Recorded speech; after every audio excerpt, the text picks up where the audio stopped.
ഇക്കഴിഞ്ഞ ദിവസം അഹമ്മദാബാദിൽ നിന്ന് ലണ്ടനിലേക്ക് പുറപ്പെട്ട ഒരു യാത്രാ വിമാനം, അത് എയർ ഇന്ത്യയുടെ വിമാനമായിരുന്നു.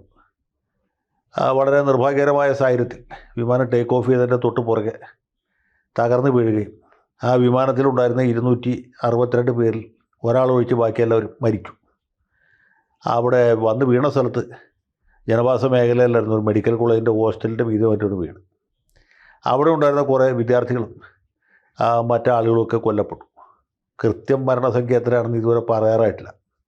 കാരണം ഈ വിമാനം വീണ് പരിക്ക് പറ്റിയ കുറച്ചധികം ആളുകൾ ആശുപത്രിയിലുണ്ട്. അവർ എത്ര ആൾ അവിടുന്ന് രക്ഷപ്പെട്ട് പോരും എന്ന് പറയാറായില്ല.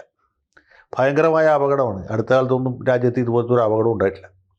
മാത്രമല്ല, ഇതിനു മുമ്പ് വിമാനം തകർന്ന് വീണപ്പോഴൊക്കെ വല്ല കാട്ടുപ്രദേശത്തോ അല്ലെങ്കിൽ കടലിലോ ജനവാസ മേഖല അല്ലാത്ത പ്രദേശങ്ങളിലൊക്കെയാണ് വീണത്. ഒരു ജനവാസ മേഖലയിൽ ഇത്ര വലിയൊരു അപകടം ഉണ്ടാകുന്നത് എൻ്റെ ഓർമ്മയിൽ ഇത് ആദ്യമായിട്ടാണ് നമ്മുടെ രാജ്യത്ത്. ഏതായാലും ഇങ്ങനെ ഒരു സംഭവം ഉണ്ടായിക്കഴിഞ്ഞപ്പോൾ ഇവിടെ ചെറിയതല്ലാത്തൊരു വിഭാഗം ആളുകൾ വളരെ ആഹ്ലാദിച്ചു, സന്തോഷിച്ചു എന്നുള്ളത് വ്യക്തമാണ്. ഈ വാർത്തയുടെ അടിയിൽ വന്ന കമൻറ്റുകളും ഇമോജികളൊക്കെ ശ്രദ്ധിച്ചാൽ അത് മനസ്സിലാവും. അതിൽ നിഷ്പക്ഷ ജിഹാദികളുമുണ്ട്, പ്രത്യക്ഷ ജിഹാദികളുമുണ്ട്. അവരെ സന്തോഷിപ്പിച്ച രണ്ട് കാര്യമാണ്. ഒന്ന്, ഗുജറാത്തിൽ നിന്ന് പോയ വിമാനമാണ്, കോഴിക്കോട്ടിൽ നിന്നോ കൊയിലാണ്ടിൽ നിന്നോ പോയതല്ല. അപ്പോൾ സ്വാഭാവികമായിട്ടും അതിലൊരു സന്തോഷമുണ്ട്. രണ്ടാമത്, നമ്മുടെ മുൻ ഗുജറാത്ത് മുഖ്യമന്ത്രി വിജയ് രൂപാണിയും അതിൻ്റെ അകത്തുണ്ടായിരുന്നു. അദ്ദേഹവും മരിച്ചു. അപ്പോൾ സ്വാഭാവികമായിട്ടും അവർ സന്തോഷിക്കുന്നതിൽ നമുക്ക് തെറ്റു പറയാൻ പറ്റില്ല. അവർക്ക് സന്തോഷിക്കാനുള്ള എല്ലാ അവകാശമുണ്ട്, സ്വാതന്ത്ര്യമുണ്ട്. പിന്നെ മനുഷ്യർ സന്തോഷിക്കാൻ പാടില്ല എന്ന് പറഞ്ഞാൽ ശരിയല്ലോ. ചിലരിങ്ങനെയാണ്, ഈ താടിക്ക് തീ പിടിച്ചാൽ സന്തോഷിക്കുന്നവരുണ്ട്, മൂട്ടിൽ കതിന പൊട്ടിയാൽ സന്തോഷിക്കുന്നവരുണ്ട്.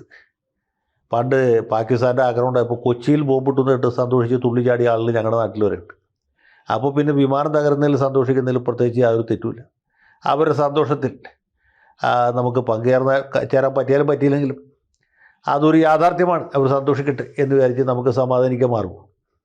പക്ഷേ ഈ നമ്മുടെ കേരള സംസ്ഥാന സർവീസിൽ ജോലിക്കാരനായ പവിത്രൻ എന്ന് പറഞ്ഞ ഒരു വിദ്വാൻ, പവി ആനന്ദേശ്വരം എന്ന തൂലികാനാമത്തിലാണ് അദ്ദേഹം ഫേസ്ബുക്കിൽ രചനകൾ നടത്തിക്കൊണ്ടിരിക്കുന്നത്. സ്വദേശ സാഹിത്യകാരനാണ് എന്ന് മാത്രമല്ല, സവർണ സമുദായക്കാരോട്, പ്രത്യേകിച്ച് നായന്മാരോട് വലിയ സ്നേഹമുള്ള ആളാണ്.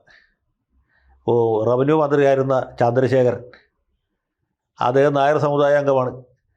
അദ്ദേഹം മന്ത്രിയായിരുന്ന കാലത്ത് അദ്ദേഹത്തെ പരിഹസിച്ചുകൊണ്ടെന്നല്ല, അദ്ദേഹത്തെ പ്രശംസിച്ചുകൊണ്ട് ചില പോസ്റ്റുകളുടെ എൻ്റെ പേരിൽ ഇദ്ദേഹം റവന്യൂ വകുപ്പിൽ നിന്ന് കുറച്ചാൾ സസ്പെൻഷനിലായിരുന്നു. ഒരു തഹസീൽദാർ സസ്പെൻഷനിലായുള്ള കുഴപ്പം അദ്ദേഹത്തിന് ശമ്പളം കിട്ടുന്നില്ല എന്നുള്ളതല്ല, കിമ്പളം വാങ്ങാനുള്ള സ്വാതന്ത്ര്യം കൂടി ഇല്ലാണ്ടാവും എന്നുള്ളതാണ്. ആ ഒരു സൗകര്യം ഇല്ലാണ്ടാവും. കാരണം തഹസീൽദാർ, ഡെപ്യൂട്ടി തഹസീൽദാർ എന്നൊക്കെ പറഞ്ഞാൽ നമ്മുടെ നാട്ടിൽ നല്ല വരുമാനത്തിന് വകയുള്ള പോസ്റ്റുകളാണ്. അപ്പോൾ ആ തസ്തികയിലിരിക്കുന്ന ഒരാളെ സസ്പെൻഡ് ചെയ്താൽ അയാൾക്കുണ്ടാകുന്ന നഷ്ടം എന്ന് പറഞ്ഞാൽ നമുക്ക് സങ്കല്പിക്കാൻ പറ്റില്ല. ഊഹാതീതമായ നഷ്ടമാണ്. കാരണം ഓരോ ഫയലിലും ആ നിശ്ചിത സംഖ്യ ദ്രവ്യം വാങ്ങിച്ചാലേ ഇവരതിൻ്റെ അകത്ത് ഒപ്പിടും. അപ്പോൾ അങ്ങനെ നല്ല വരുമാന മാർഗ്ഗമുള്ള ഒരു പോസ്റ്റിൽ നിന്ന് സസ്പെൻഡ് ചെയ്ത് ഇനി തിരിച്ചു കയറുമ്പോൾ ചിലപ്പോൾ മുഴുവൻ ശമ്പളം കിട്ടിയെന്ന് വെച്ചു. എന്നാൽ പോലും കിമ്പളം കൊടുക്കാനായിട്ട് ഈ സർവീസ് മാനുവലിൽ KSRലാകട്ടെ CCR റൂൾസിലാവട്ടെ യാതൊരു വ്യവസ്ഥയില്ല. അപ്പോൾ വലിയ നഷ്ടം സഹിച്ച് മന്ത്രി ചന്ദ്രശേഖരൻ്റെ ഒരു നായരാണ് ഇയാൾ കാസർഗോഡ് ജില്ലയിൽ മൊത്തം നായന്മാരെ മാത്രമേ പോഷിപ്പിച്ചിട്ടുള്ളൂ എന്നും പറഞ്ഞ് പോസ്റ്റ് സസ്പെൻഷൻ വാങ്ങിച്ച ആളാണ്. അപ്പോൾ ഈ പോസ്റ്റ് ഇടുന്ന സമയത്ത് പുള്ളിക്ക് അറിയാൻ പാടില്ലാത്തൊരു രഹസ്യം ഉണ്ടായിരുന്നു. അത് മന്ത്രി രാജൻ നായരാണെന്നുള്ളതാണ്. പുള്ളി എന്തോ തെറ്റിദ്ധാരണ പുറത്താണ് ഇങ്ങനൊരു പോസ്റ്റ് ഇട്ടത്. പിന്നെ അപ്പം തന്നെ കിട്ടി സസ്പെൻഷൻ. അങ്ങനെ സസ്പെൻഷനിലാണ്. സസ്പെൻഷൻ കഴിഞ്ഞ് ഒരു മാസം കഴിഞ്ഞ് സർവീസിൽ തിരിച്ചു കയറിയപ്പോഴാണ് ദാണ്ടെ വരുന്നത് വിമാന ദുരന്തം. വിമാന ദുരന്തത്തിൽ മരിച്ച ആ സ്ത്രീയുടെ പേര് രഞ്ജിത നായർ എന്നോ മറ്റുമാണ്. പേരിൻ്റെ കൂടെ നായരുണ്ട്. ഉടനെ ഇദ്ദേഹത്തിന് ഭയങ്കര ആവേശമായി. പുള്ളി ഉടനെ തന്നെ ഇതാ ഒരു നായർ സ്ത്രീ വിദേശത്ത് പോയി ഈ അപകടത്തിൽപ്പെട്ടിരിക്കുന്നു. അതിനെക്കുറിച്ച് അത്ര തന്നെ സഭ്യമല്ലാത്ത ചില പരാമർശങ്ങളും പുള്ളി പിന്നീട് നടത്തി. ഇത് ബന്ധപ്പെട്ട ആളുകൾ അപ്പോൾ തന്നെ മന്ത്രി രാജൻ്റെ ശ്രദ്ധയിൽപ്പെടുത്തി. കാര്യം രാജ CPI കാരനാണെങ്കിൽ നായരാണ്, ഇത് ഇയാൾക്ക് അറിയില്ലെന്ന് തോന്നുന്നു. ഉടനെ തന്നെ സസ്പെൻഡ് ചെയ്തെന്ന് മാത്രമല്ല, ജാമ്യം കിട്ടാത്ത വകുപ്പ് പ്രകാരം പുള്ളിയുടെ പേരിൽ കേസെടുക്കുകയും മൂപ്പിലാനെ പോലീസ് കസ്റ്റഡിയിലെടുക്കുകയും ചെയ്തിരിക്കുകയാണ്.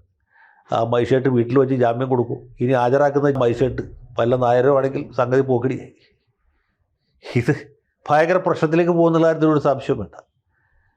പിന്നെ സെഷൻസ് കോടതിയുണ്ട്, ഹൈക്കോടതിയുണ്ട്. എവിടെന്നെങ്കിലുമൊക്കെ ജാമ്യം കിട്ടും നമുക്ക് പ്രതീക്ഷിക്കാം. ഇതിപ്പോൾ സൈബർ ലോ അനുസരിച്ചാണ് ചാർജ് ചെയ്യുന്നതെങ്കിൽ വലിയ ബുദ്ധിമുട്ടാവും. വെറുതെ IPC ഓഫൻസ് ആണെങ്കിൽ കുഴപ്പമില്ല. ഏതായാലും അതിനെക്കുറിച്ച് ഒരു അഭിപ്രായം പറഞ്ഞാൽ ശരിയല്ല. ഇപ്പോൾ മൂപ്പിലാൻ ഇങ്ങനെ പോസ്റ്റുകളിട്ട് അർമാദിച്ചുകൊണ്ടിരിക്കുകയാണ്. അത് മാത്രമല്ല, ഇതിൽ മാത്രമല്ല, ഈ നവീൻ ബാബു എന്ന് പറഞ്ഞ ഒരു ADM ആത്മഹത്യ ചെയ്താലും നമുക്കറിയാലോ, സഖാവ് PP ദിവ്യയുടെ സംയോജിതമായ ഇടപെടൽ കാരണം അതിൽ മനം നൊന്ത് ഇദ്ദേഹം ആത്മഹത്യ ചെയ്തു. അന്ന് ഈ നാട്ടിലെ മുഴുവൻ ആളുകളും PP ദിവ്യയെ കുറ്റപ്പെടുത്തുകയും നവീൻ ബാബുവിനെ ന്യായീകരിക്കുകയും ചെയ്തു. പിന്നീട് മന്ത്രി രാജൻ പറഞ്ഞു ഇദ്ദേഹം വളരെ യോഗ്യനായിട്ടുള്ള ഉദ്യോഗസ്ഥനായിരുന്നു. റവന്യൂ ഡിപ്പാർട്ട്മെൻറ്റിലെ ഏറ്റവും സത്യസന്ധരായ ഉദ്യോഗസ്ഥരിൽ ഒരാളായിരുന്നു നവീൻ ബാബു. അദ്ദേഹം ഒരു കാരണവശാലും കൈക്കൂലി വാങ്ങിയില്ല എന്നൊക്കെ റിപ്പോർട്ടൊക്കെ വന്നു. പക്ഷേ അത് ഒട്ടും വിശ്വസിക്കാത്ത ആളായിരുന്നു നമ്മുടെ പവിത്രൻ സഖാവ്. അദ്ദേഹം പറഞ്ഞു നവീൻ ബാബു കൈക്കൂലിക്കാരനാണെന്നുള്ള കാര്യം വളരെ സ്പഷ്ടമാണ്.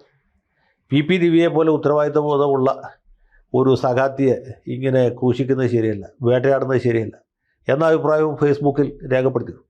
പക്ഷേ അതിനു മുമ്പ് തന്നെ സർവീസിൽ നിന്ന് അദ്ദേഹത്തെ സസ്പെൻഡ് ചെയ്തുകൊണ്ട് അതിൻ്റെ പേരിൽ പ്രത്യേകം സസ്പെൻഡ് ചെയ്യാൻ പറ്റിയില്ല. അല്ലെങ്കിൽ അന്ന് സസ്പെൻഡ് ചെയ്തതാണ്. അന്നത്തെ സസ്പെൻഷൻ കഴിഞ്ഞ് തിരിച്ചു കയറിയപ്പോഴാണ് ദാണ്ട ഇപ്പോഴത്തെ ഈ സസ്പെൻഷൻ. ഈ സസ്പെൻഷനിലൊന്നും പുള്ളി കുലുങ്ങില്ല എന്നാണ് എൻ്റെ വിശ്വാസം. മാത്രമല്ല, ഒരു കീഴാളപക്ഷ നിലപാടുകാരനായ പവിത്രൻ ഒരു സവർണ സ്ത്രീയുടെ മരണത്തെക്കുറിച്ച് ഒരു അഭിപ്രായം പറയാനുള്ള സ്വാതന്ത്ര്യം അദ്ദേഹത്തിനില്ലേ? ഈ രാജ്യത്ത് അഭിപ്രായ സ്വാതന്ത്ര്യമില്ലേ? ആവിഷ്കാര സ്വാതന്ത്ര്യമില്ലേ? ഇന്ത്യൻ ഭരണഘടന ഡോക്ടർ അംബേദ്കർ എഴുതിയ എന്തിനു വേണ്ടിയിട്ടാണ്? സവർണ സമുദായക്കാരെ രക്ഷിക്കാൻ വേണ്ടിയിട്ടാണോ? അല്ല, അവരെ ആക്ഷേപിക്കാനും അവഹേളിക്കാനും ചവിട്ടിമതിക്കാനും അവരെക്കുറിച്ച് അസഭ്യം പറയാനും വേണ്ടിയിട്ടാണ്. അതുകൊണ്ട് പവിത്രനെ എൻ്റെ അഭിപ്രായത്തിൽ ഏറ്റവും നല്ല ഡെപ്യൂട്ടി തഹസിൽദാർക്കുള്ള അവാർഡ് കൊടുത്ത് അദ്ദേഹത്തെ ആദരിക്കുകയാണ് ചെയ്യേണ്ടത്. അല്ലാതെ അദ്ദേഹത്തെ പോലെ കർത്തവ്യ വ്യഗ്രനായ അല്ലെങ്കിൽ പ്രതികരണ വ്യഗ്രനായ ഒരു ഡെപ്യൂട്ടി തഹസിൽദാരെ സസ്പെൻഡ് ചെയ്യണത് ശരിയല്ല, ഒരിക്കലും ശരിയല്ല. പുള്ളിയുടെ നടപടി എടുക്കുന്നത് തികച്ചും തെറ്റാണ്. അതുകൊണ്ട് സസ്പെൻഷൻ ഉടനെ പിൻവലിച്ച് പുള്ളിക്ക് പൂർവ്വകാല ശമ്പളത്തോടും ആ സർവീസിൽ നിന്നെങ്കിൽ കിട്ടുമായിരുന്ന കിമ്പളത്തോടും കൂടി അദ്ദേഹത്തെ പുനർനിയമനം കൊടുക്കാനായിട്ട് ബഹുമാനപ്പെട്ട മുഖ്യമന്ത്രി മരുമോൻ മന്ത്രി പ്രത്യേകം ശ്രദ്ധിക്കേണ്ടതാണ്. ഇനി ഈ കാര്യത്തിൽ കാലതാമസം ഉണ്ടായിക്കഴിഞ്ഞാൽ വേടൻ്റെ ഇടപെടലുണ്ടാവും. ഇപ്പോൾ ലോകത്ത് ഏത് കാര്യത്തെക്കുറിച്ചും ആധികാരികമായിട്ട് അഭിപ്രായം പറയാൻ അർഹതയും യോഗ്യതയുള്ള ആൾ സഖാവ് വേടനാണ്. അപ്പോൾ ഈ കീഴാളപക്ഷ മർദ്ദനത്തിനെതിരായിട്ട് അല്ലെങ്കിൽ സവർണ ഒളിഗാർക്കിക്കെതിരായിട്ട് പൊരുതുന്ന നമ്മുടെ പ്രൊഫസർ വിജയകുമാറിനെ പോലുള്ള ആളുകളുണ്ട്. അതുപോലെ മീഡിയ വൺ ചാനലുണ്ട്, നിഷ്പക്ഷ ജിഹാദിയുണ്ട്. അവരുടെയൊക്കെ സത്വര ശ്രദ്ധ ഇക്കാര്യത്തിൽ പതിയണമെന്നും ഈ സസ്പെൻഷനിൽ ആയി നിൽക്കുന്ന സഖാവ് പവിത്രന് എല്ലാവരും സഹായഹസ്തം നീട്ടണമെന്നും ഇത് കീഴാളരുടെ അതിജീവനത്തിൻ്റെ ഒരു വിഷയമായിട്ട് നിങ്ങൾ ഉയർത്തിക്കൊണ്ട് വരണമെന്നും ഞാൻ എല്ലാവരോടും ആയിട്ട് ആഹ്വാനം ചെയ്യുകയാണ്. എൻ്റെ പിന്തുണ ഏതായാലും പവിത്രനാണ്. പവിത്രനെ പോലെ ഒരാൾ സത്യത്തിൽ ഈ റവന്യൂ ഡിപ്പാർട്ട്മെൻറ്റിൽ ഈ മൂട്ട കടിക്കുന്ന കസേരയിലിരുന്ന് ഫയൽ നോട്ട് എഴുതേണ്ട ആളല്ല, അല്ലെങ്കിൽ ജാതി സർട്ടിഫിക്കറ്റോ വരുമാന സർട്ടിഫിക്കറ്റോ കൊടുക്കേണ്ട ആളല്ല. പുള്ളി സത്യത്തിൽ ഇതിനേക്കാളൊക്കെ വലിയ പദവിയിലിരിക്കേണ്ട ആളാണ്. ഇനി സസ്പെൻഷനിൽ കഴിഞ്ഞ് ഡിസ്മിസലാവുകയാണെങ്കിൽ പേടിക്കാനൊന്നുമില്ല. ഇവിടെ കീഴാള രാഷ്ട്രീയം ഉയർത്തിപ്പിടിച്ച് നിങ്ങൾക്ക് ഒരുപാട് കാലം മുന്നോട്ട് പോകാം. കാരണം തെറി കേൾക്കാനായിട്ട് അവഹേളനം അനുഭവിക്കാനായിട്ട് സവർണ സമുദായക്കാർ ഇപ്പോഴും കുറച്ച് പേര് ബാക്കിയിട്ട്. അതുകൊണ്ട് ഒട്ടും വിട്ടുകൊടുക്കരുത്. ആ സഖാവ് ഈ പോരാട്ടവുമായിട്ട് മുന്നോട്ട് പോകണം എന്നാണ് എൻ്റെ ഒരു ഇത്.